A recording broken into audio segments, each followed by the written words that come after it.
Hey guys, this is JohnyTechReview. Today I want to review for you the Mpow Swift Bluetooth 4.0 wireless headphones. So these headphones come in a package like this. I've been using them for quite a long time now. I wanted to show you guys this package really quickly, and I want to go over my experience using it for the past week and a half or so.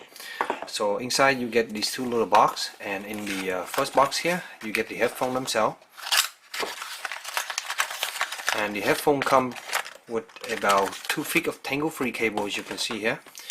And these are very similar to the Soundpeak QY7 because to me they are basically the same thing, just being rebrand. Mpow does a really good job with this version.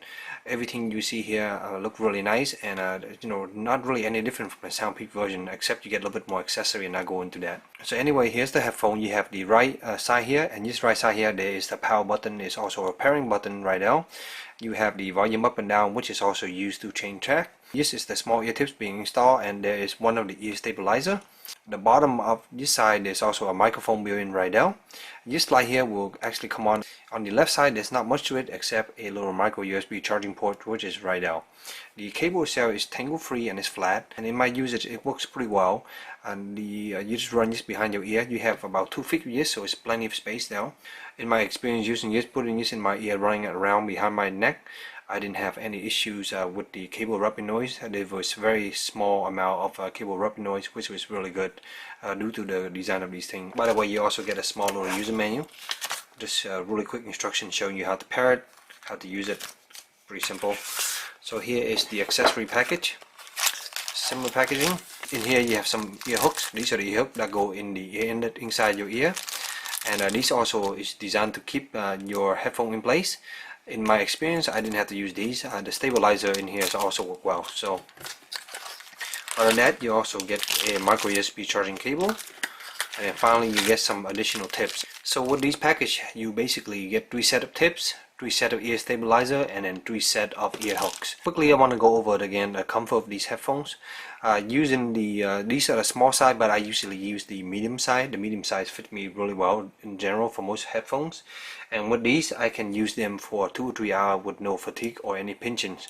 Especially have this stabilizer built in, it actually helps to keep it in place. Although I'm not really a runner, I do try to test these by vigorously shaking my head and running just a little bit, and they do stay in place very well. They do not come out.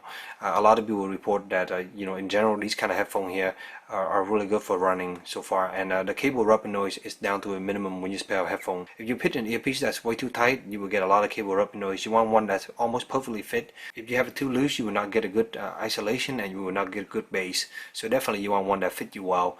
As far as sound quality, these are definitely impressive, just like the QY7. There's really not any difference between these and the QY7. You have a nice manageable bass, very strong but not crazy overly done, and it managed to stay clean and tight.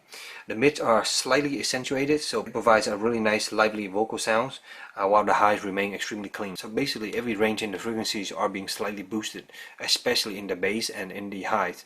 But they manage to stay clean, and they do not muddle at all. So these are really nice pair of headphones. Battery life on these, I was expect them to be similar to the Soundpeak QY7.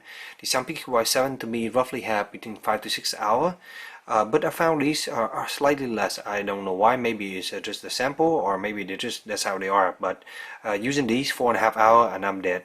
I thought maybe that was just because the first time I have charged this multiple times, 2 or 3 times now. I have charged this multiple times already, and after that it seemed like it's settling around 4.5 hours. I can't even get 5 hours with these, so I do want to point that out. So they're a little bit less than the Soundpeak's QY7, and I use multiple versions of the QY7. They all seem to hit the 5 hour mark. Making phone call is another thing that you can do on these. Of course, the microphone being right here, so you do have to speak slightly a little bit louder than normal, but you don't have to yell or anything. So do keep that in mind. If you're using this for a lot of talking, you might want to consider something with an inline controller where the mic's down a little bit more. So overall, I'm satisfied with the Mpow Swift Bluetooth headphone. I think they are just basically a rebrand of the Soundpeak QY7. So whatever version you can get for cheaper, I say go with it. It doesn't really matter to me. It sounds like they are pretty much the same, and this version at least seems to have a little bit less battery, but I don't have another version like this to really test it out. So I hope this short little review helped you in your purchase decision, and if you have any question, please let me know in the comment below, and as always, stay tuned for future review. Thank you.